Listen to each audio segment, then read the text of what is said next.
Hello and welcome to Projector, and on this installment, Eli Roth goes family-friendly as Jack Black and Cate Blanchett enter the house with a clock in its walls. In 1955, after his parents die in a car crash, Louis Barneveld, played by Owen Vaquero, is sent to live with his eccentric uncle Jonathan, played by Jack Black, at his most unusual house in New Zebedee, Michigan. Louis soon discovers that Jonathan is a warlock and that the house carries more secrets. Jonathan has been tormented by the ticking of a clock hidden in the walls, planted by the house's previous owner, Isaac Izzard, played by Kyle MacLachlan, and alongside neighbour and witch Mrs. Zimmerman, played by Cate Blanchett, they have searched for it to no avail. As Jonathan and Zimmerman teach Louis the ways of magic, they must find the clock before it finishes its countdown. The House with a Clock in Its Walls, be careful saying that title at the box office, is based on John Bellairs' 1973 book of the same name, and this film adaptation has a most unusual director,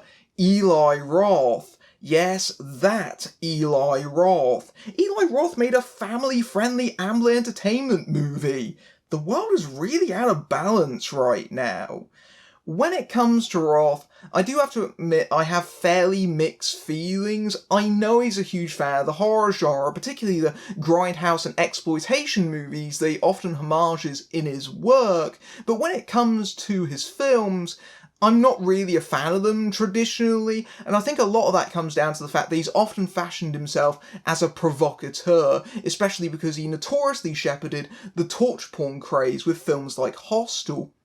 But while his movies are often button-pushing, I tend to find that they're quite obnoxious and sometimes bordering on juvenile, although in recent years it does seem like Roth has been trying to play a bit more of a director for hire, and you can definitely see this in the two films he directed in 2018. Just a few months ago we had his remake of Death Wish that was delayed, and while that film was perhaps a bit more mainstream for him, you could definitely tell that was still his work. With this movie, knowing that he was directing it, I was wondering how he was going to handle it and whether or not you would actually be able to tell it was a movie directed by Roth. And stripped away from his usual ability to shock, whether or not that would actually make him grow up as a filmmaker. And I honestly think, yes, it did. House of the Clock very much tries to recapture the spirit of the Amblin Entertainment movies from the 80s, especially the ones that nostalgic viewers remember particularly fondly, not least of which for their ability to blend light with dark. And I do think that this movie conjures up that energy really well, and it's definitely a movie that I would describe as being whimsical in much the same way as many of those movies are, and you can see that right from the very outset. The film's period setting means that it can trade in the same imagery of old Americana as things like Back to the Future or a lot of Spielberg's work in general. You can definitely feel Spielberg's influence on this movie in many respects, not just because Roth is trying to emulate it, but also I think he's a guiding force for him as a filmmaker, and I mean that in a really positive way. Once we arrive at the house, it is magical. It's a character in its own right, and I describe it as that not just because of the fact that it literally has things like a stained glass window that moves and changes over the course of the movie, or there's a chair that acts a lot like a dog, but also because it's filled with possibilities. There is this sense that anything can happen, for good or ill, and in the first half especially, it's a balancing act between two distinct tones.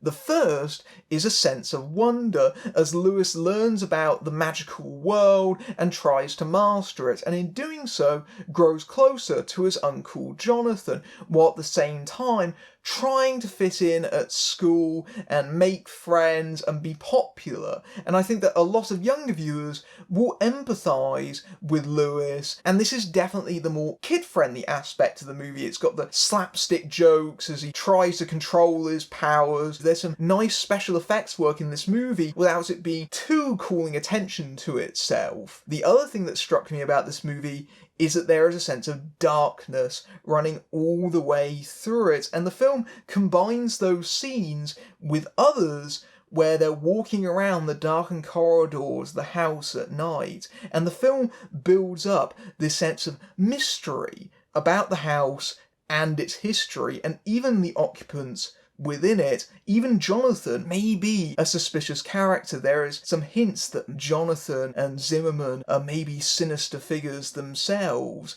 and it's all about how new spaces feel kind of threatening and intimidating, and that genuinely is the case. There definitely is a dark atmosphere built up, and I think that Roth knows how to channel his horror bona fides without making it seem like it's too intense for younger children, although maybe that's debatable because this movie did get a 12A certificate in the UK for scary scenes. It was perhaps a little bit too much for the British censors, who actually gave it a more restrictive certificate than their American counterparts. Because Roth knows that he can't use his usual bag of tricks here, Roth is instead subtly mischievous. And in that regard, it very much reminded me of another filmmaker, and it wasn't Spielberg, it was Joe Dante. And there is a comparison to be had there because Joe Dante was also a horror filmmaker who made movies like The Howling and Piranha,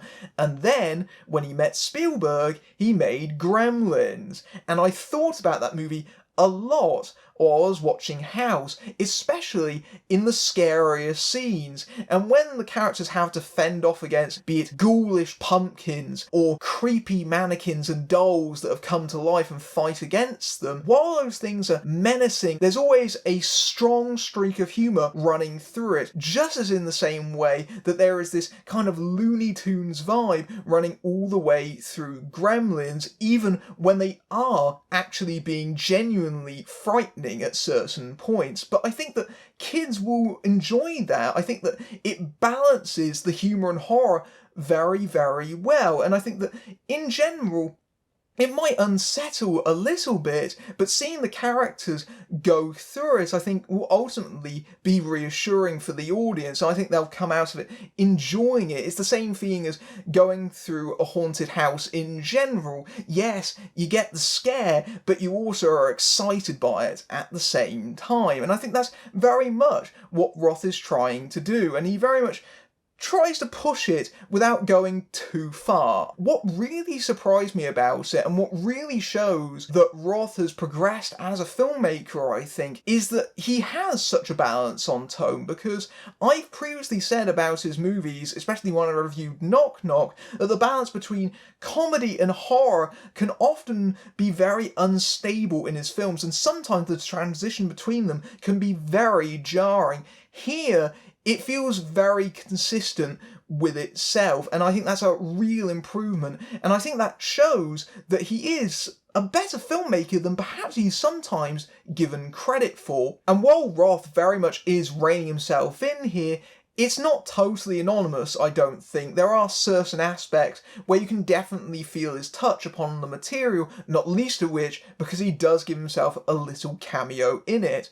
But you can especially see that in the movie's casting. Lorenza Izzo, who is his real-life wife, plays Lewis's mother, who appears to him at certain points. Elsewhere, we also have Colleen Camp, who previously appeared in Roth's Knock Knock. Here, she plays a next-door neighbour, and she eventually gets the moment that I would definitely describe as the most Rothian in this movie, and she very much revels in it. And I do think that that comparison between Roth and Dante is actually somewhat intentional, because there is a scene involving a transforming character that, to my mind, actually reminded me of those scenes where Martin Short is inflated as a disguise in Inner Space. That kind of horrifying effect is almost duplicated here, and I do think that you can tell that there is a certain amount of immaturity on display just at certain moments, particularly in a running gag involving a garden hedge that keeps pooping in the garden, with Jack Black constantly chiming in, "Bad kitty!" Those little isolated moments remind you that you are still watching a film directed by Eli Roth. A kid's film directed by Eli Roth, but a Roth film nevertheless. And the film finds a good match for its anarchic sensibilities in the form of its lead, Jack Black, who I think is perfectly suited to this kind of role. And I'm not simply saying that because he appeared in the silly-themed Goosebumps just a few years ago. Ironically, he appears in this over that film's sequel, which arrives in just a few weeks' time. But I think there's definitely something to be said about his presence on screen, and I think that for younger viewers, it's a reassuring one. Black always carries himself with a certain amount of ironic detachment because he's a comic figure for the most part, and I think that you could definitely compare him to being more of an older brother than he is a parent, especially because Jonathan only really has one rule with regards to the house. Otherwise, anything goes. But when it comes to the scariest moments, when his character is in danger or jeopardy, he's got a look in his eye of, yeah, it is kind of scary, but isn't that kind of cool? And I think that connects with a younger audience. I think it's, again, something that allows them to be brave and enjoy the scares rather than being frightened by them, because they have someone like Jack Black to guide them through the action. I know that Black sometimes gets slighted for maybe playing a lot of quite similar characters, but he's a fun figure. I always enjoy watching Jack Black do his stuff on screen, and I think that he's a really wonderful comic performer, and you can definitely see that in this movie. And yeah, you could nitpick and say, well, I'm not sure if people in 1955 really kind of have the kind of rock and roll sensibilities that Jack Black brings to it, but so what?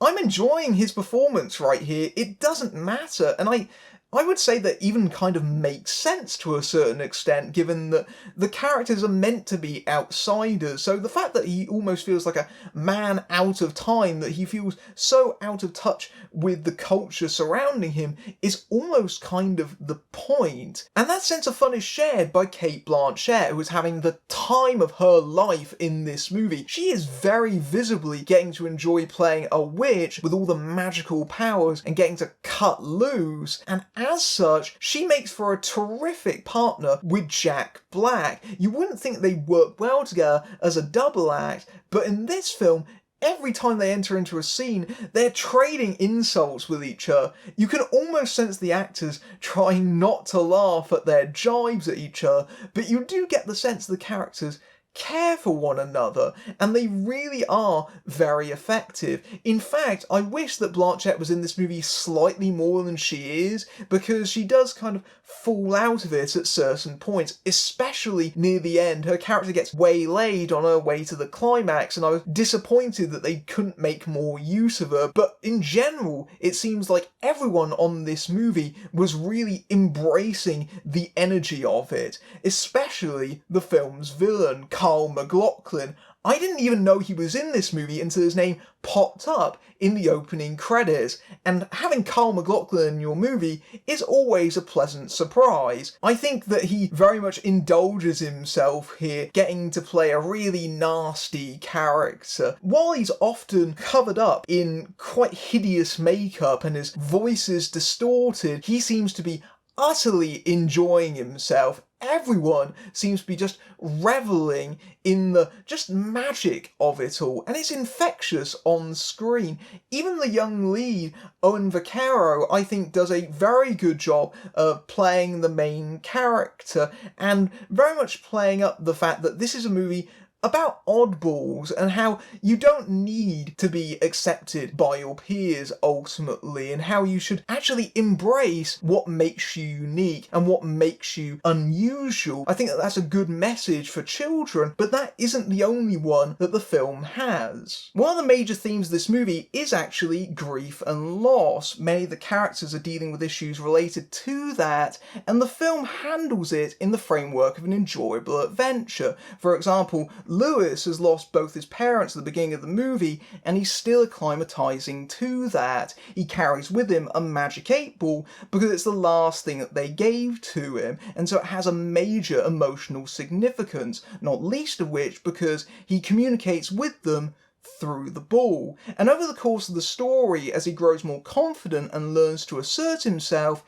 he prepares himself for a future without them and being able to move on eventually. Elsewhere, Mrs. Zimmerman has trouble with her powers and her spells that's related to her own tragic backstory, and ultimately she needs to come to terms with that. But it most interestingly manifests itself in the film's villain Isaac, who goes to war and he comes back a changed man.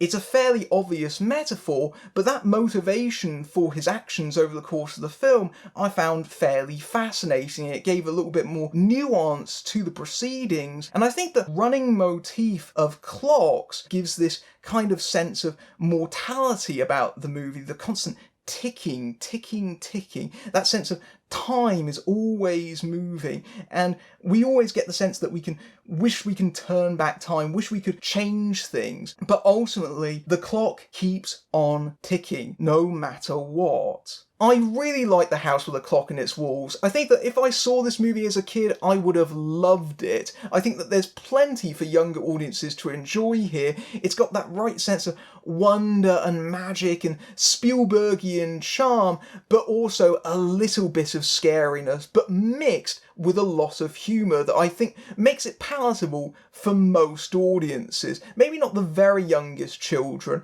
but I think that most will be able to handle it. And I think that even if you aren't the target age group, there's still plenty to like about this movie, because it is very reminiscent of the films that it's trying to duplicate to a certain extent. Gremlins, Inner Space, Batteries Not Included, and The Goonies. If you like those kind of movies, if you want to see a little bit of a throwback, this very much fits the bill, and it's almost certainly the best thing that Eli Roth has ever made, in my opinion. The House with a Clock in its Walls is a fun adventure that achieves its aim of being a throwback to the Amblin films from the 80s, and is a refreshing change of pace for Eli Roth. Stripped away of his ability to shock, Roth seems to have grown up as a filmmaker, creating a strong sense of wonder and atmosphere in the titular house, and exhibiting a far better sense of tone than previously, with a good balance of humour and darkness. Roth seems to have channeled himself into making the film teasingly scary and mischievous, reminiscent of Joe Dante's work, but without being too intense for younger audiences, and that's aided by Jack Black and Cate Blanchett, who seem to be really enjoying themselves and playing off each other, and even Owen Vaccaro holds his own as the misfit main character. While it does tick by a little slower in a long middle act, I think kids will really enjoy this movie, and there's plenty for older audiences alike as well in this amusing haunted house romp. If you like this review, then it's time to go over to my Patreon, where you can see my reviews early, among other perks,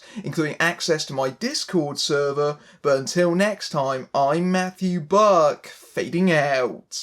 Do you hear the ticking?